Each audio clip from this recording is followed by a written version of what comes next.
प्रभु जीशु वाक्य श्रवण करने आम कम परिमाण रे इच्छा प्रकाश करिथाउ किंतु जेत गोटे कंट्रोवर्शियल टॉपिक जेतोले आमान को पाखक आसी थाए से कंट्रोवर्शियल टॉपिक को आम बेसी आग्रह प्रकाश करिथाउ। प्रभु जीशु बहुमूल्य नाम रे और तांकर मधुर नाम रे the mystery of God's word YouTube channel को आप मान को स्वागत करे। बहुत खुशीर कथा प्रभु अनुग्रह करिसंती पुनर्बार जीवित मान को मध्य गणना करी आप मान को सम्मुख रे ठिया हबार सुयोग देइथिबारु आपको धन्यवाद देबा सहित पुनर्बार आप मान को स्वागत करे। आज आमने गोटे पुस्तक विषय रे आमने आलोचना करिया पई जाउछु आ सेही पुस्तक होछि प्रकाशित वाक्य। प्रकाशित वाक्य ए प्रकार एक पुस्तक आ जो पुस्तकर सारमर्म पुस्तक रे जहा लिखित अछि आ ताहा बुझेबा बहुत कष्ट आ प्रभुंकर प्रिय लोक माने अनेक चेष्टा करिसंती तथापि आ से माने ताहार सारमर्म संपूर्ण भाबरे ताहांकर से निगूढ़ विषय प्रभु जीशुंकर वाक्यर निगूढ़ विषय संपूर्ण प्रकाश करि पारि नाहंती आ आमाने आज मध्ये चेष्टा करूछु आ सेही प्रकाशित वाक्य पुस्तकर आ वाक्य को नहीं ध्यान करिवा आलोचना करिवा कारण से पुस्तक विषय रे आ जानिबा आमानकर निहाती आवश्यक अटे कारण यह एक भाववाणी पुस्तक। आमाने जेतेबेले पवित्र धर्मशास्त्र बाइबल विषय रे आमाने देखुछु बाइबल दुई भाग रे विभक्त पुरातन नियम एवं नूतन नियम। आमाने जेतेबेले पुरातन नियम रो भाववाणी बा भविष्य वक्ता पुस्तक देखि थाउ तेबे आमाने जानि पारि थाउ कोन सेट लिखा अछि जिशाय जिरिमिया जिहिजिकल दानियल ए प्रकार लिखा अछि। आ नूतन नियम रे जदि आमाने भाववाणी पुस्तक देखु मात्र गोटे जहा कि प्रकाशित वाक्य अटे। आमाने पुरातन नियम रे देखुछु भाववाणी पुस्तक गुडाक नाम अनुसार से पुस्तकर नाम दिया जाइछि जेपरि मु कहली जिशाय जिरिमिया जिहिजिकल दानियल ए प्रकार ताहांकर नाम अनुसार जो माने लिखी चंती सेही पुस्तक सेही लेखक मानक नाम अनुसार ताहा दिया जाइछि किंतु आमाने जेते नूतन नियम रे गोटे मात्र भाववाणी पुस्तक देखुछु आ से भाववाणी पुस्तक आ जहन लिखी चंती सत कथा किंतु जहनक नाम रे ताहा परिचित नुह कोन केउ प्रकार भाव परिचित ताहा प्रकाशित वाक्य भाव परिचित। आउ जदि पुरातन नियम को सामंजस्य करिबा तेबे एई भाववाणी पुस्तक मध्य जहन बोली देबा कथा किंतु एई भाववाणी पुस्तक नूतन नियम रो भाववाणी पुस्तक एते स्वतंत्र एते स्पेशल जहा कि आउ जहन नाम रे परिचित न होई प्रकाशित वाक्य इंग्लिश से ताहाको आमाने कहू रेवलेशन प्रकाशित वाक्य जहा गुप्त थिला ताहाको प्रकाश करिबा ताहा उची प्रकाशित। आउ आमाने जेतेबेले तार संज्ञा देखुछु तेबे आमाने अनेक प्रकार प्रभुंकर लोक माने विशारद माने आ से माने व्याख्या करंती जोटा घोरा हितला जोटा मुद्रांकित करा हितला ताहाको खोली दबा तो जहा गुप्त थिला ताहाको प्रकाश करिबा एहा ही प्रकाशित वाक्य। प्रभु यीशु ख्रीष्ट आ से निजे स्वयं ए प्रकाशित वाक्यर लेखकों को दर्शन द्वारा कहउचंती जे तमे एई समस्त विषय लिखिबा आवश्यक एवं एई समस्त विषय सातोटी मंडली को प्रकाश करिबा आवश्यक। आमाने एक पदरे ही देखुछु प्रकाशित वाक्य एक पर्व एक पदरे देखुछु जहा अविलंब रे घटिया पई जाउची आउ एई समस्त विषय यीशु ख्रीष्टन द्वारा प्रकाशित होउची यीशु ख्रीष्टन द्वारा प्रकाशित होउची आउ पिता ईश्वर यीशु ख्रीष्टन को संपूर्ण समर्पण करिदेले एई समस्त विषय तापर यीशु ख्रीष्ट गोटे दूतन को प्रेरण करूचंती एवं जहनन को प्रकाश करूचंती। एठेरे एक पदरे आमाने अति प्रांजल भाबरे देखि पारुछु आउ कोन लेखा अछि आसंत आमाने पढि देबा।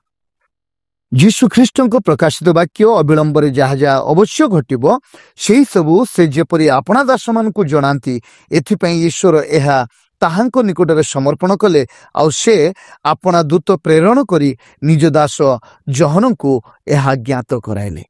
प्रकृत रे प्रिय बंधुक आमाने यीशु ख्रीष्ट अति महान ईश्वर अटंती से एकमात्र ईश्वर ସେ ଅଗମ୍ୟ ଜ୍ୟୋତିର୍ନିବାସୀ, ଯାହାଙ୍କୁ ଏଇ ମର୍ତ୍ତ୍ୟ କେବେ ଦେଖିପାରେ ନାହିଁ। ଆଉ ସେଇ ଯୀଶୁ ଖ୍ରୀଷ୍ଟ ପ୍ରକାଶ କରିବା ପାଇଁ ଯାଉଛନ୍ତି କଣ? ସେଟା ଗୁପ୍ତ ବିଷୟ, ଯେଉଁ ସମସ୍ତ ବିଷୟ ଯାହା ଘଟିବା ପାଇଁ ଯାଉଛି, ଯାହା ମନୁଷ୍ୟ ସମ୍ମୁଖୀନ କରିବା ପାଇଁ ଯାଉଛି, ଆଉ ସେଇ ସମସ୍ତ ବିଷୟ ଆଉ ସେ ଏଇଟା ପ୍ରକାଶ କରୁଛନ୍ତି ଅତି ସୁନ୍ଦର ଭାବରେ। ଆଉ ସେ ପ୍ରକାଶ କରୁଛନ୍ତି। ଆଉ 1 ପଦ 2 ପଦ 3 ପଦ ଆମେ ଯଦି ଦେଖିବା ତେବେ ଆମେ କ୍ଲିୟର ହେଇପାରିବା। ଆମେ 2 ପଦରେ ଆମେ ଦେଖିପାରିବା ସେଇ ଯୋହନ ଈଶ୍ୱରଙ୍କର ବାକ୍ୟ ଓ ଯୀଶୁ ଖ୍ରୀଷ୍ଟଙ୍କ ସାକ୍ଷ୍ୟ ସମ୍ବନ୍ଧରେ, ଅର୍ଥାତ୍ ସେ ଯାହା ସବୁ ଦର୍ଶନ କଲା ସେଇ ବିଷୟରେ ସାକ୍ଷ୍ୟ ଦେଉଅଛି। ଯୀଶୁ ଖ୍ରୀଷ୍ଟଙ୍କ ସମ୍ବନ୍ଧରେ ଯାହା ବି ସେ ଦେଖିଲେ ତାହା ସେ ସାକ୍ଷ୍ୟ ଦେଉଛନ୍ତି।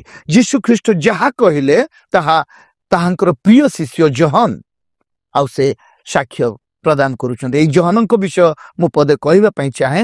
ଅନେକ ସମୟରେ ପ୍ରଭୁଙ୍କର ଲୋକମାନେ, ପ୍ରଭୁଙ୍କର ଭକ୍ତମାନେ ଆଉ ଏଇ ଯୋହନ এই ପ୍ରକାଶିତ ବାକ୍ୟ କିଏ ଲେଖିଛନ୍ତି, କେଉଁ ଯୋହନ ଲେଖିଛନ୍ତି, ଏବଂ ପ୍ରଥମ ଯୋହନ, ଦ୍ୱିତୀୟ ଯୋହନ, ତୃତୀୟ ଯୋହନ କିଏ ଲେଖିଛନ୍ତି, ଏବଂ ଯୋହନ ଲିଖିତ ସୁସମାଚାର କିଏ ଲେଖିଛନ୍ତି, ଏଇଟା ଆମମାନଙ୍କ ମଧ୍ୟରେ କିଛି କିଛି କନଫ୍ୟୁଜନ ଆସିଥାଏ। ଆମେ କନଫ୍ୟୁଜନ ହେବା ଆବଶ୍ୟକ ନୁହେଁ, କାରଣ ଯୀଶୁ ଖ୍ରୀଷ୍ଟଙ୍କର ପ୍ରିୟ ଶିଷ୍ୟ ଯୋହନ ଏହି ସମସ୍ତ ବିଷୟ ଲେଖିଛନ୍ତି। ସେ ଯୋହନ ଲିଖିତ ସୁସମାଚାର ଲେଖିଛନ୍ତି ଏବଂ ପ୍ରଥମ ଯୋହନ ଲେଖିଛନ୍ତି, ଦ୍ୱିତୀୟ ଯୋହନ ଲେଖିଛନ୍ତି, ତୃତୀୟ ଯୋହନ ଲେଖିଛନ୍ତି। ପୁଣି ଯୋହନଙ୍କ ପ୍ରତି ପ୍ରକାଶିତ ବାକ୍ୟ, এই ପ୍ରକାଶିତ ବାକ୍ୟ ବି ସେଇ ଯୋହନ ଯୀଶୁ ଖ୍ରୀଷ୍ଟଙ୍କର ପ୍ରିୟ ଶିଷ୍ୟ ଯୋହନ ଲେଖିଛନ୍ତି। ଡୁବକ ଯୋହନ କଥା ଯଦି ଆମେ କହିବା, ଡୁବକ ଯୋହନ ସେ ହେରୋଦଙ୍କ ଦ୍ୱାରା ମରାଗଲେ। ଡୁବକ ଯୋହନକୁ ହେରୋଦ ହତ୍ୟା କଲେ, ଆଉ ସେ କୌଣସି ପୁସ୍ତକ ଲେଖିପାରି ନାହାନ୍ତି। ଏଇ ପୁସ୍ତକ ଗୁଡାକ କିଏ ଲେଖିଛନ୍ତି? ଯୀଶୁଙ୍କର ପ୍ରିୟ ଶିଷ୍ୟ, ଯେଉଁ ଶିଷ୍ୟ କି ଯୀଶୁଙ୍କର ଛାତିରେ ଆଉଜି ପଡି ତାହାଙ୍କୁ ପ୍ରଶ୍ନ କରିଥିଲେ, ନୂତନ ନିୟମର ଲେଖା ଅଛି। ଆଉ ସେଇ ପ୍ରିୟ ଶିଷ୍ୟ ଏଇ ସମସ୍ତ ବିଷୟ ଲେଖିଛନ୍ତି, ଏଇ ପୁସ୍ତକ ଗୁଡାକ ଲେଖିଛନ୍ତି। ଆମେ 3 ପଦରେ ଆମେ ପାଠ କରିବା। ଆଉ ଯେ ପାଠ କରେ ଓ ଯେଉଁମାନେ ଏହି ଭାବବାଣୀ ଶ୍ରବଣ କରନ୍ତି ପୁଣି ସେଥିରେ ଲିଖିତ ବିଷୟ ସବୁ ପାଳନ କରନ୍ତି, ସେମାନେ ଧନ୍ୟ, କାରଣ ସମୟ ସନ୍ନିକଟ। ଯେ ଏହି ଭାବବାଣୀ ପୁସ୍ତକ ଅର୍ଥାତ୍ ପ୍ରକାଶିତ ବାକ୍ୟ ପୁସ୍ତକ ପାଠ କରେ ସେ ଧନ୍ୟ ଅଟନ୍ତି। ଆମେ ଅନେକ ପୁସ୍ତକ ଗୁଡାକ ଦେଖୁଛୁ, 65ଟି ପୁସ୍ତକ, ଏହାକୁ ମିଶେଇ 66ଟି ପୁସ୍ତକ ବାଇବେଲରେ ଆମେ ଦେଖୁଛୁ, କିନ୍ତୁ 65ଟି ପୁସ୍ତକ ବିଷୟରେ ଏ ପ୍ରକାର ଲେଖାଯାଇ ନାହିଁ ଯେ ଯିଏ ପାଠ କରେ ସେ ଧନ୍ୟ ଏବଂ ଯିଏ ଶ୍ରବଣ କରେ ସେ ଧନ୍ୟ। କିନ୍ତୁ କେବଳ এই ପୁସ୍ତକ ବିଷୟରେ ଲେଖା ଅଛି ଯେ এই ପୁସ୍ତକ ଯିଏ ପାଠ କରେ ସେ ଧନ୍ୟ ଅଟନ୍ତି। ଆଉ ପୁଣି ଯେଉଁମାନେ ଏହି ଭାବବାଣୀ ଶ୍ରବଣ କରନ୍ତି ସେମାନେ ବି ଧନ୍ୟ ଅଟନ୍ତି। ଖ୍ରୀଷ୍ଟର ପ୍ରିୟ ବନ୍ଧୁଗଣ, ଆମେ ଅନେକ ସମୟରେ ହେଳା କରିଥାଉ, ଅବହେଳା କରିଥାଉ ପାଠ କରିବା ପାଇଁ ଏବଂ ବାକ୍ୟକୁ ଶ୍ରବଣ କରିବା ପାଇଁ। এই ଭାବବାଣୀକୁ ଶ୍ରବଣ କରିବା କଥା କହିବା ମଧ୍ୟରେ ମୁଁ ଗୋଟିଏ କଥା କହିବାକୁ ଚାହେଁ। ଯେତେବେଳେ ଆମେ ପ୍ରଭୁ ଯୀଶୁଙ୍କର ବାକ୍ୟ ଶ୍ରବଣ କରିବା ପାଇଁ, ପ୍ରଭୁ ଯୀଶୁଙ୍କର ବାକ୍ୟ ଆମମାନଙ୍କ ପାଖକୁ ଆସିଥାଏ, ସେହି ସମୟରେ ପ୍ରଭୁ ଯୀଶୁଙ୍କ ବାକ୍ୟ ଶ୍ରବଣ କରିବା ପାଇଁ ଆମେ କମ୍ ପରିମାଣରେ ଇଚ୍ଛା ପ୍ରକାଶ କରିଥାଉ। କିନ୍ତୁ ଯେତେ ଗୋଟିଏ କଣ୍ଟ୍ରୋଭର୍ସିଆଲ ଟପିକ ଯେତେବେଳେ ଆମମାନଙ୍କ ପାଖକୁ ଆସିଥାଏ, ସେ କଣ୍ଟ୍ରୋଭର୍ସିଆଲ ଟପିକକୁ ଆମେ ବେଶୀ ଆଗ୍ରହ ପ୍ରକାଶ କରିଥାଉ। କିନ୍ତୁ ଈଶ୍ୱରଙ୍କର ବାକ୍ୟ ପ୍ରତି ଆମମାନଙ୍କର ବିଶେଷ କରି ଆଗ୍ରହ ପ୍ରକାଶ କରିନଥାଉ କି ଈଶ୍ୱରଙ୍କ ବାକ୍ୟ ପ୍ରତି ମନୋଯୋଗୀ ଆମମାନଙ୍କର ହେଇନଥାଏ। ପ୍ରିୟ ପ୍ରଭୁଙ୍କ ଲୋକମାନେ, ପ୍ରଭୁଙ୍କର ବାକ୍ୟ ଆମମାନଙ୍କ ପାଖକୁ ଆସୁଛି। ଯିଏ ପାଠ କରେ ସେ ଧନ୍ୟ, ଯିଏ ଶ୍ରବଣ କରେ ସେ ମଧ୍ୟ ଧନ୍ୟ। ଯେଉଁମାନେ ଏଇ ଭାବବାଣୀ ଶ୍ରବଣ କରନ୍ତି, ଯେଉଁମାନେ ଏଇ ଈଶ୍ୱରଙ୍କର ବାକ୍ୟ ଶ୍ରବଣ କରନ୍ତି, ସେମାନେ ଧନ୍ୟ ଅଟନ୍ତି। ଆମେ ଆଜିକାର ଜମାନା ଯଦି ଦେଖିବା, ଯଦି କୌଣସି ବିଷୟ କଣ୍ଟ୍ରୋଭର୍ସିଆଲ ଆସିଯାଏ, ବାଦ ବିବାଦ, ସମାଲୋଚନାର କାରଣ ଗୋଟିଏ, ସମାଲୋଚନାର କାରଣ ଭିଡିଓ ଗୋଟିଏ ଆଉ ଯଦି ପ୍ରସ୍ତୁତ କରାଯାଏ, ତେବେ ସେଇ ବାଦ ବିବାଦ ଭିଡିଓଟା ଅଧିକ ଚାଲେ, ଅନେକ ଲୋକମାନେ ଦେଖନ୍ତି। କିନ୍ତୁ ଈଶ୍ୱରଙ୍କର ବାକ୍ୟ ଶ୍ରବଣ କରିବା ପାଇଁ, ଈଶ୍ୱରଙ୍କର ବାକ୍ୟ ଯେତେବେଳେ ଆଉ ସେମାନଙ୍କ ନିକଟରେ ପ୍ରକାଶିତ ହେଉଥିବ, ପ୍ରସାରିତ ହେଉଥିବ, ସେ ଈଶ୍ୱରଙ୍କର ବାକ୍ୟ ଦେଖିବା ପାଇଁ ସେମାନଙ୍କ ପାଖରେ ସମୟ ନାହିଁ। କିନ୍ତୁ ସମାଲୋଚନାର ବାକ୍ୟ ଏବଂ ବାଦ ବିବାଦର ବାକ୍ୟ ଏହା ଦେଖିବା ପାଇଁ ସେମାନଙ୍କ ପାଖରେ ସମୟ ଥାଏ। ତେଣୁ ଖ୍ରୀଷ୍ଟୀୟ ପ୍ରିୟ ବନ୍ଧୁଗଣ, ଆମେ ଏଇ ପ୍ରକାଶିତ ବାକ୍ୟରୁ ଆମେ ଆରମ୍ଭ କରିବା ପାଇଁ ଯାଉଛୁ। ପ୍ରକାଶିତ ବାକ୍ୟ ପୁସ୍ତକରୁ ଆମେ ଧୀରେ ଧୀରେ ଧୀରେ ଶେଷ ପର୍ଯ୍ୟନ୍ତ ଆମେ এই ପ୍ରକାଶିତ ବାକ୍ୟର ଶେଷ ପର୍ବ ପର୍ଯ୍ୟନ୍ତ ଆମେ ଯିବା। ଆଉ ପ୍ରଭୁ ଦୟା କରନ୍ତୁ, ଆମମାନଙ୍କୁ ଶ୍ରବଣ ଶକ୍ତି ଦିଅନ୍ତୁ। ପ୍ରତ୍ୟେକ ଲୋକଙ୍କୁ ଆଉ ପ୍ରଭୁ ଆଶୀର୍ବାଦ କରନ୍ତୁ, ଯେପରି এই ପ୍ରକାଶିତ ବାକ୍ୟରେ କିଛି ନା କିଛି ପାଇବାକୁ ଚେଷ୍ଟା କରନ୍ତୁ। ଆମେ ଯଦି ଶ୍ରବଣ କରିବା ଆମେ ଧନ୍ୟ ଅଟୁ। ପ୍ରଭୁ ଯୀଶୁ ବାପା ଆମମାନଙ୍କୁ କହନ୍ତି, ଆଉ ପୁଣି ଲେଖା ଅଛି, ପୁଣି ସେଥିରେ ଲିଖିତ ବିଷୟ ସବୁ ପାଳନ କରନ୍ତି, ସେମାନେ ଧନ୍ୟ, କାରଣ ସମୟ ସନ୍ନିକଟ।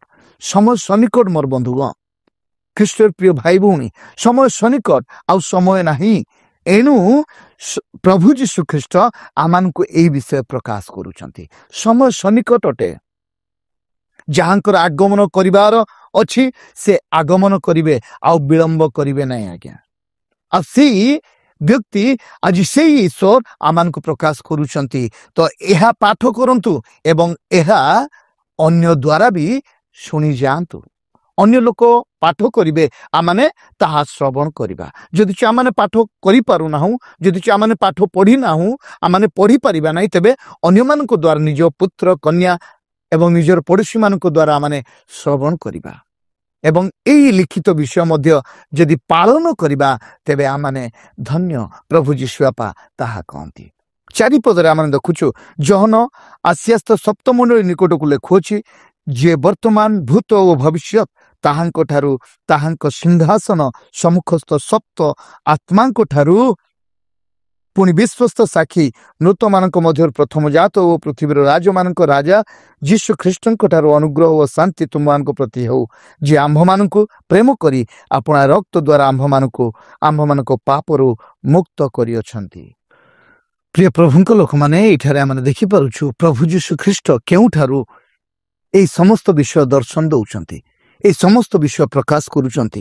ଚାରିପଦରେ ଲେଖା ଅଛି, ଜହନ ଆସିଆସ୍ତ ସପ୍ତମଣ୍ଡଳୀ ନିକଟକୁ ଲେଖୁଅଛି, ଯିଏ ବର୍ତ୍ତମାନ ଭୂତ ଓ ଭବିଷ୍ୟତ ତାହାଙ୍କ ଠାରୁ ଓ ତାହାଙ୍କ ସିଂହାସନ ସମ୍ମୁଖସ୍ଥ ସପ୍ତ ଆତ୍ମାଙ୍କ ଠାରୁ। ସିଂହାସନ, ସଦାପ୍ରଭୁଙ୍କର ସିଂହାସନ ସ୍ୱର୍ଗରେ ଥାଏ। ଯୀଶୁ ଖ୍ରୀଷ୍ଟଙ୍କର ସିଂହାସନ ସ୍ୱର୍ଗରେ ଥାଏ। ତେଣୁ ସେଇ ବିଷୟ ଲେଖା ଅଛି, ପ୍ରିୟ ପ୍ରଭୁ ଯୀଶୁଙ୍କ ବିଷୟ ଲେଖା ଅଛି, ସ୍ୱର୍ଗ ଯାହାଙ୍କର ସିଂହାସନ, ପୃଥିବୀ ତାହାଙ୍କର ପାଦପୀଠ। ପ୍ରଭୁ ଯୀଶୁ ଖ୍ରୀଷ୍ଟଙ୍କ ସିଂହାସନ ହେଉଛି ସ୍ୱର୍ଗ ଏବଂ ପ୍ରଭୁ ଯୀଶୁ ଖ୍ରୀଷ୍ଟଙ୍କର ପାଦପୀଠ ହେଉଛି এই ପୃଥିବୀ। ଆଉ ସେଇ ଜାଗାରୁ, ସେଇ ସିଂହାସନରେ ବସି ସେ এই ସମସ୍ତ ବିଷୟ ଦର୍ଶନ କରୁଛନ୍ତି, ତାହା ପ୍ରକାଶ କରୁଛନ୍ତି। ଆମେ ଯଦି ଯିଶାୟ ଭବିଷ୍ୟତ ବକ୍ତାଙ୍କ ପୁସ୍ତକ 11 ପର୍ବ 2 ପଦ ଯଦି ପଢିବା, ତାହେଲେ ଆମେ ଜାଣିପାରିବା ସେଇ ସପ୍ତ ଆତ୍ମାଙ୍କ ବିଷୟ। ଆଉ ପ୍ରଭୁ ଯୀଶୁ ଖ୍ରୀଷ୍ଟ ସିଂହାସନରେ ବସୁଛନ୍ତି ଏବଂ ସପ୍ତ ଆତ୍ମାଙ୍କ ସମ୍ମୁଖରେ ସେ ବସି ଏହି ସମସ୍ତ ବିଷୟ ପ୍ରକାଶ କରୁଛନ୍ତି। ଆସନ୍ତୁ ଆମେ 5 ପଦ ଯିବା। ପୁଣି ବିଶ୍ୱସ୍ତ ସାକ୍ଷୀ ମୃତମାନଙ୍କ ମଧ୍ୟରୁ ପ୍ରଥମ ଜାତ ଓ ପୃଥିବୀର ରାଜାମାନଙ୍କ ରାଜା ଯୀଶୁ ଖ୍ରୀଷ୍ଟଙ୍କ ଠାରୁ ଅନୁଗ୍ରହ ଓ ଶାନ୍ତି ତୁମମାନଙ୍କ ପ୍ରତି ହଉ। ବିଶ୍ୱସ୍ତ ସାକ୍ଷୀ ବୋଲି ପ୍ରଭୁ ଯୀଶୁଙ୍କୁ କୁହାଯାଉଛି। এই ଭାବାଣୀ ପୁସ୍ତକରେ ପ୍ରଭୁ ଯୀଶୁଙ୍କୁ ବିଶ୍ୱସ୍ତ ସାକ୍ଷୀ ବୋଲି କୁହାଯାଉଛି। କ'ଣ ପାଇଁ କୁହାଯାଉଛି ବିଶ୍ୱସ୍ତ ସାକ୍ଷୀ? କାରଣ ସେ from the beginning to the end, ଆରମ୍ଭରୁ ଶେଷ ପର୍ଯ୍ୟନ୍ତ ସେ ସାକ୍ଷୀ ଅଟନ୍ତି। ପ୍ରଭୁ ସଦାପ୍ରଭୁ ଏହି ସାରା ବିଶ୍ୱ ବ୍ରହ୍ମାଣ୍ଡକୁ ସୃଷ୍ଟି କରିବା ସମୟରେ ପ୍ରଭୁ ଯୀଶୁ ଖ୍ରୀଷ୍ଟ ତାହାଙ୍କ ସହିତ ଅଛନ୍ତି। ସେ ନିଜେ ପିତା ଈଶ୍ୱର, ଆଉ ସେ ପୁତ୍ର ଈଶ୍ୱର ନିଜେ ସେଇ ପିତା ଈଶ୍ୱର। ତ୍ରିଏକ ପରମେଶ୍ୱରଙ୍କର ଶୃଙ୍ଖଳା ଆମେ ଦେଖିପାରୁଛୁ। ଆଉ ସେ ବିଶ୍ୱସ୍ତ ସାକ୍ଷୀ କ'ଣ ପାଇଁ ହେଇପାରିଲେ? କାରଣ ସେ ଆରମ୍ଭରୁ ସେ ପିତାଙ୍କ ସହିତ ଅଛନ୍ତି। ସୃଷ୍ଟିର ଆରମ୍ଭରୁ ସେ ପିତାଙ୍କ ସହିତ ଅଛନ୍ତି। ତେଣୁ ସେ ସମସ୍ତ ବିଷୟ ସାକ୍ଷ୍ୟ ଦେଇପାରନ୍ତି। ତ ଏଠାରେ 5 ପଦରେ ଲେଖା ଅଛି, ମୃତମାନଙ୍କ ମଧ୍ୟରୁ ପ୍ରଥମ ଜାତ ପ୍ରଭୁ ଯୀଶୁ ଖ୍ରୀଷ୍ଟ। ଆଉ ସେ ନିଜ ଶକ୍ତିରେ ସେ ପୁନରୁତ୍ଥିତ ହେଇଛନ୍ତି, ମୃତ୍ୟୁକୁ ଜୟ କରିଛନ୍ତି। ଆଉ এই ପୁସ୍ତକରେ ଲେଖା ଅଛି, ଅନେକ ଆଗାମୀ ଅଧ୍ୟାୟ ଗୁଡାକରେ ମାନେ ପାଠ କରିବା, ଅଧ୍ୟୟନ କରିବା, ସେ ଆମ୍ଭ ଲୋକମାନଙ୍କୁ ଉଠାଇବା ପାଇଁ ଆସୁଅଛନ୍ତି। ସେ ବିଚାରକର୍ତ୍ତା ହୋଇ ଆସୁଅଛନ୍ତି ଆମ୍ଭ ଲୋକମାନଙ୍କୁ, ତାହାଙ୍କର ପ୍ରିୟ ଲୋକମାନଙ୍କୁ, ତାହାଙ୍କ ସାଧୁଜନ ମାନଙ୍କୁ, ତାହାଙ୍କ ଭକ୍ତ ମାନଙ୍କୁ ସେ ଉଠେଇବା ପାଇଁ ଆସୁଛନ୍ତି। ଉଠେଇଲା ପରେ ସେ ବିଚାର ନିଷ୍ପତ୍ତି କରନ୍ତି। ଯେଉଁମାନେ ତାହାଙ୍କୁ ବିଶ୍ୱାସ କରୁଛନ୍ତି ଏଇ ସମସ୍ତଙ୍କ ପାଇଁ ଅତି ଖୁସିର ବାଣୀ। ଯେଉଁମାନେ ତାହାଙ୍କର ସାଧୁଜନ ମାନେ ଏଇ ସମସ୍ତଙ୍କ ପାଇଁ ଯୀଶୁ ଖ୍ରୀଷ୍ଟଙ୍କର ସେହି ପ୍ରକାଶିତ ବାକ୍ୟ ଅତି ଖୁସିର ବାଣୀ ହବ, ଖୁସିର ପୁସ୍ତକ ହବ। 6 ପଦ ଲେଖା ଅଛି, ପୁଣି ଆମ୍ଭମାନଙ୍କୁ ଗୋଟିଏ ରାଜକୁଳ ପରି 6 ପଦ ଲେଖା ଅଛି, ପୁଣି ଆମ୍ଭମାନଙ୍କୁ ଗୋଟିଏ ରାଜକୁଳ କରି ଆପଣା ଈଶ୍ୱର ଓ ପିତାଙ୍କ ନିକଟରେ ଯାଜକ ସ୍ୱରୂପେ ନିଯୁକ୍ତ କରିଅଛନ୍ତି। ସେଇ ପ୍ରଭୁ ଯୀଶୁ ଆମମାନଙ୍କୁ ରାଜା ବନେଇ ଅଛନ୍ତି। ଯଦିଚ ସେ ରାଜା ଅଟନ୍ତି, ଯଦିଚ ସେ ରାଜକୁଳର ପ୍ରଧାନ ବ୍ୟକ୍ତି ଅଟନ୍ତି, ଆଉ ତାହାଙ୍କର ଯେତେ ସବୁ ପୁତ୍ର କନ୍ୟାମାନଙ୍କୁ ସେ ରାଜାର ଅଧିକାର ଦେଇଛନ୍ତି। ତାହାଙ୍କର ପୁତ୍ରମାନଙ୍କୁ, ତାହାଙ୍କର ସନ୍ତାନମାନଙ୍କୁ ସେ ରାଜାର ଅଧିକାର ଦେଇଛନ୍ତି। ଏଠାରେ ଲେଖା ଅଛି, ପୁଣି ଆମମାନଙ୍କୁ ଗୋଟିଏ ରାଜକୁଳ କରି ଆପଣା ଈଶ୍ୱର ଓ ପିତାଙ୍କ ନିକଟରେ ଯାଜକ ସ୍ୱରୂପେ ନିଯୁକ୍ତ କରିଅଛନ୍ତି। ସେ ଆମମାନଙ୍କୁ ଯାଜକ ବି କରିଅଛନ୍ତି, ସେ ଆମମାନଙ୍କୁ ରାଜା କରିଅଛନ୍ତି ଏବଂ ସେ ଆମମାନଙ୍କୁ ଯାଜକ କରିଅଛନ୍ତି। କାହା ନିକଟରେ? ପିତା ଈଶ୍ୱରଙ୍କ ନିକଟରେ। ସେଇ ପ୍ରିୟ ପ୍ରଭୁ ଯୀଶୁ ଆପା ଆମମାନଙ୍କୁ କେତେ ଯେ ପ୍ରେମ କରନ୍ତି, ଆମମାନଙ୍କୁ ରାଜା ବନେଇ ଅଛନ୍ତି, ଆମମାନଙ୍କୁ ଯାଜକ ବନେଇ ଅଛନ୍ତି। ଯାଜକଙ୍କର କାର୍ଯ୍ୟ କ'ଣ? ଅନ୍ୟମାନଙ୍କର ପ୍ରାର୍ଥନା ପିତା ଈଶ୍ୱରଙ୍କ ନିକଟକୁ ଜଣାଇବା। ଆଉ ପ୍ରଭୁ ଯୀଶୁ ଖ୍ରୀଷ୍ଟ ଆମମାନଙ୍କୁ ଯାଜକ ବନେଇ ଅଛନ୍ତି। ପିତା ଈଶ୍ୱରଙ୍କ ନିକଟରେ ଆମମାନେ ପ୍ରାର୍ଥନା କରିପାରୁ, ସିଧାସଳଖ ପ୍ରାର୍ଥନା କରିପାରୁ ଆମମାନେ। ଆଉ ପୁଣି ଦେଖିବା 7 ପଦରେ, ଦେଖ ସେ ମେଘମାଳାରେ ଆଗମନ କରୁଅଛନ୍ତି, ପ୍ରତ୍ୟେକ ଚକ୍ଷୁ ତାହାଙ୍କୁ ଦର୍ଶନ କରିବେ, ଯେଉଁମାନେ ତାହାଙ୍କୁ ବିନ୍ଧିଥିଲେ ସେମାନେ ମଧ୍ୟ ଦର୍ଶନ କରିବେ, ଆଉ ପୃଥିବୀର ସମସ୍ତ ଗୋଷ୍ଠୀ ତାହାଙ୍କ ଆଗମନ ସକାଶେ ବିଳାପ କରିବେ। ଅତି ସୁନ୍ଦର ବିଷୟ ମୋର ବନ୍ଧୁଗଣ, ପ୍ରିୟ ପ୍ରଭୁଙ୍କ ଲୋକମାନେ। ଏଠାରେ ପ୍ରଭୁ ଯୀଶୁ ଆପା କହୁଛନ୍ତି, ଜହନଙ୍କୁ ଦର୍ଶନ ଦଉଛନ୍ତି ତାହାଙ୍କର ଦୂତକୁ ପ୍ରେରଣ କରି। ଆଉ ଜହନ ପ୍ରକାଶ କରୁଛନ୍ତି ଯୀଶୁ ଖ୍ରୀଷ୍ଟ ଆସୁଅଛନ୍ତି, ହି ଇଜ କମିଂ ସୁନ୍। ଆଉ ଲେଖା ଅଛି ସମସ୍ତେ ତାହାଙ୍କୁ ଦେଖିବେ, everyone can see him। ସେ ମେଘମାଳାରେ ଆସିବେ, ମେଘମାଳାକୁ ସେ ରଥ ବନେଇବେ, ରଥ ଦ୍ୱାରା ଆସିବେନି, ମେଘମାଳାକୁ ସେ ରଥ ବନେଇବେ ଏବଂ ମେଘମାଳାରେ ସେ ଆଗମନ କରିବେ। ସମସ୍ତେ ତାଙ୍କୁ ଦେଖିବେ, ସମସ୍ତ ଚକ୍ଷୁ ତାଙ୍କୁ ଦେଖିବେ। ଏଟା ଲେଖା ଅଛି, ସେ ମେଘମାଳାରେ ଆଗମନ କରୁଅଛନ୍ତି, ପ୍ରତ୍ୟେକ ଚକ୍ଷୁ ତାହାଙ୍କୁ ଦର୍ଶନ କରିବେ, ଯେଉଁମାନେ ତାହାଙ୍କୁ ବିନ୍ଧିଥିଲେ ସେମାନେ ମଧ୍ୟ ଦର୍ଶନ କରିବେ। ଯେଉଁମାନେ ତାହାଙ୍କୁ ବିନ୍ଧିଥିଲେ, ଯେଉଁମାନେ ତାହାଙ୍କୁ ତାଡ଼ନା କରିଥିଲେ, ଯେଉଁମାନେ ତାହାଙ୍କୁ ପ୍ରହାର କରିଥିଲେ, ଯେଉଁମାନେ ତାହାଙ୍କ ଗାଲରେ ଛେପ ପକାଇଥିଲେ, ଗାଲରେ ଚାପୁଡ଼ା ମାରିଥିଲେ, ସେହି ସମସ୍ତେ ତାହାଙ୍କୁ ଦେଖିବେ। ମୋର ପ୍ରିୟ ବନ୍ଧୁଗଣ, ଏ ପ୍ରକାର ସମୟ ଆମମାନଙ୍କ ନିମନ୍ତେ ଆସୁଅଛି। ଯେଉଁମାନେ ପ୍ରଭୁରେ ଅଛନ୍ତି ସେମାନଙ୍କ ନିମନ୍ତେ ଖୁସିର ବିଷୟ, ଖୁସିର ସମ୍ବାଦ। ଆଉ ଯେଉଁମାନେ ପ୍ରଭୁରେ ନାହାନ୍ତି ସେମାନଙ୍କ ପାଇଁ ଗୋଟିଏ ଭୟଙ୍କର ସମ୍ବାଦ, ଆଉ ସେମାନେ ମନ ଫେରଣ କରିବାର ସମ୍ବାଦ। ଏଇଟା ଯେଉଁମାନେ ଏଇ ଭାବବାଣୀ ପୁସ୍ତକ ପାଠ କରନ୍ତି ନାହିଁ, এই ভাববাণী পুস্তক শ্রবণ করতে নাই, সেমানে এই সমস্ত বিষয় জানিপারନ୍ତି নাই। খ্রিস্টিয়ান জগতর গোটিଏ স্পেশাল বিষয় ହେଉଛି এই ভাববাণী পুস্তক প্রকাশিত বাক্য। কারণ যীশু খ্রিস্ট আসুଅଛନ୍ତି, ସମୟ ସନ୍ନିକଟ। ଅନେକ ଲୋକମାନେ, ଅନେକ ଆମେ ଧର୍ମରେ ଦେଖିପାରୁ, ସେମାନେ କ'ଣ କରନ୍ତି? ମରିଗଲା ପରେ ସେମାନେ ମୁକ୍ତି ପାଇଥାନ୍ତି। ମୁକ୍ତିର ଅର୍ଥ ସେମାନେ ଯଦିଚ ଜାଣିଛନ୍ତି, ସେମାନେ ଭାବନ୍ତି ମରିଗଲା ପରେ ଆମେ କୋଉଠିକୁ ଯିବା, ଆମେ ମୋକ୍ଷ ପାଇବା। ଆଉ କେହି କେହି ଭାବନ୍ତି କ'ଣ, ଆମେ ଆଉ ଗୋଟିଏ ଜନ୍ମ ପାଇବା। କିନ୍ତୁ ଖ୍ରୀଷ୍ଟିଆନ ମାନଙ୍କର ଗୋଟିଏ ସ୍ୱତନ୍ତ୍ର ବିଶ୍ୱାସ ଏହା ରହିଛି, ଯୀଶୁ ଖ୍ରୀଷ୍ଟ ଆସୁଅଛନ୍ତି, ଆଉ ସେଇ ଯୀଶୁ ଖ୍ରୀଷ୍ଟଙ୍କୁ ସମସ୍ତେ ଦେଖିବେ, ପ୍ରତ୍ୟେକ ଚକ୍ଷୁ ଦର୍ଶନ କରିବ ଏବଂ ଯେଉଁମାନେ ବିନ୍ଧିଥିଲେ ସେମାନେ ମଧ୍ୟ ତାହାଙ୍କୁ ଦର୍ଶନ କରିବେ। ପ୍ରିୟ ଭକ୍ତଗଣ, ପ୍ରଭୁ ଯୀଶୁଙ୍କର ପ୍ରିୟ ଭକ୍ତଗଣ, ପ୍ରଭୁ ଆମମାନଙ୍କୁ ଏଇ ନିଶ୍ଚିତତା ଦଉଛନ୍ତି, ଏଇ ଆସ୍ୟୁରାନ୍ସ ଦଉଛନ୍ତି ଯେ ଆମମାନେ ତାହାଙ୍କ ସହିତ ଆମମାନେ କି ପ୍ରକାର ସମ୍ପର୍କ ରଖିବା। ଆମମାନଙ୍କୁ ଆସ୍ୟୁରାନ୍ସ ଦଉଛନ୍ତି ଯେ ସେ ଆସୁଅଛନ୍ତି। ତେଣୁ କ'ଣ କରିବାକୁ ପଡ଼ିବ? ଆମମାନେ ନିଜକୁ ପ୍ରସ୍ତୁତ କରିବାକୁ ପଡ଼ିବ। 8 ପଦ ପଢ଼ିବା ଏବଂ ଆଜିର ଏହି ଭିଡ଼ିଓକୁ ଶେଷ କରିବା। ଯେ ବର୍ତ୍ତମାନ ଭୂତ ଓ ଭବିଷ୍ୟତ ଯେ ସର୍ବଶକ୍ତିମାନ ସେହି ପ୍ରଭୁ ଈଶ୍ୱର କହନ୍ତି ଆମ୍ଭେ କୌବକ୍ଷ। ଗତ ଗୋଟିଏ ଭିଡ଼ିଓରେ ଆମେ ଦେଖୁଥିଲୁ ଯୀଶୁ ଖ୍ରୀଷ୍ଟ କିଏ? ଯୀଶୁ ଖ୍ରୀଷ୍ଟ ହେଉଛନ୍ତି କୌବକ୍ଷ। ସେ ଆରମ୍ଭ ଓ ଶେଷ, ତାହାଙ୍କର ଅନ୍ତ ନାହିଁ, ତାହାଙ୍କର ଜନ୍ମ ନାହିଁ। ଆଉ ଏଥିରେ ବି ଲେଖା ଅଛି ସେ ଭୂତ ବର୍ତ୍ତମାନ ଭୂତ ଭବିଷ୍ୟତ ଯେ ସର୍ବଶକ୍ତିମାନ, ତାହାଙ୍କ ଛଡ଼ା ଆଉ ସର୍ବଶକ୍ତିମାନ କେହି ନାହାନ୍ତି। ସେ ରାଜାମାନଙ୍କର ରାଜା, ପରାକ୍ରାନ୍ତ ଈଶ୍ୱର, ତାହାଙ୍କ ଛଡ଼ା ସର୍ବଶକ୍ତିମାନ କେହି ନାହାନ୍ତି। ଆଉ ସେଇ ସର୍ବଶକ୍ତିମାନ ଈଶ୍ୱର କହନ୍ତି ଆମ୍ଭେ କୌବକ୍ଷ। ତେଣୁ ଏଇ ଅଧ୍ୟାୟରେ ଆମେ ଏତିକି ଶିଖିଥିବା। ପ୍ରଭୁ ଆମମାନଙ୍କୁ ଏଇ ଚେତାବନୀ ଦିଅନ୍ତୁ, ଏଇ ଆଶୀର୍ବାଦ ପ୍ରଦାନ କରନ୍ତୁ, ଯେପରି ଆମେ ପ୍ରଭୁ ଯୀଶୁଙ୍କର ସେଇ ଆଗମନ ପୂର୍ବରୁ ଆମେ ନିଜକୁ ପ୍ରସ୍ତୁତ କରିବା। ପ୍ରଭୁ ଯୀଶୁଙ୍କର ଆଗମନ ପୂର୍ବରୁ ଆମେ ନିଜକୁ ପ୍ରଭୁଙ୍କ ପାଦ ତଳେ ସମର୍ପଣ କରିବା। ଯେଉଁମାନେ ପ୍ରଭୁଙ୍କ ପାଦ ତଳେ ନିଜକୁ ସମର୍ପଣ କରିବେ ନାହିଁ, ସେମାନଙ୍କ ପାଇଁ ଦୁଃସମୟ ଆସୁଅଛି।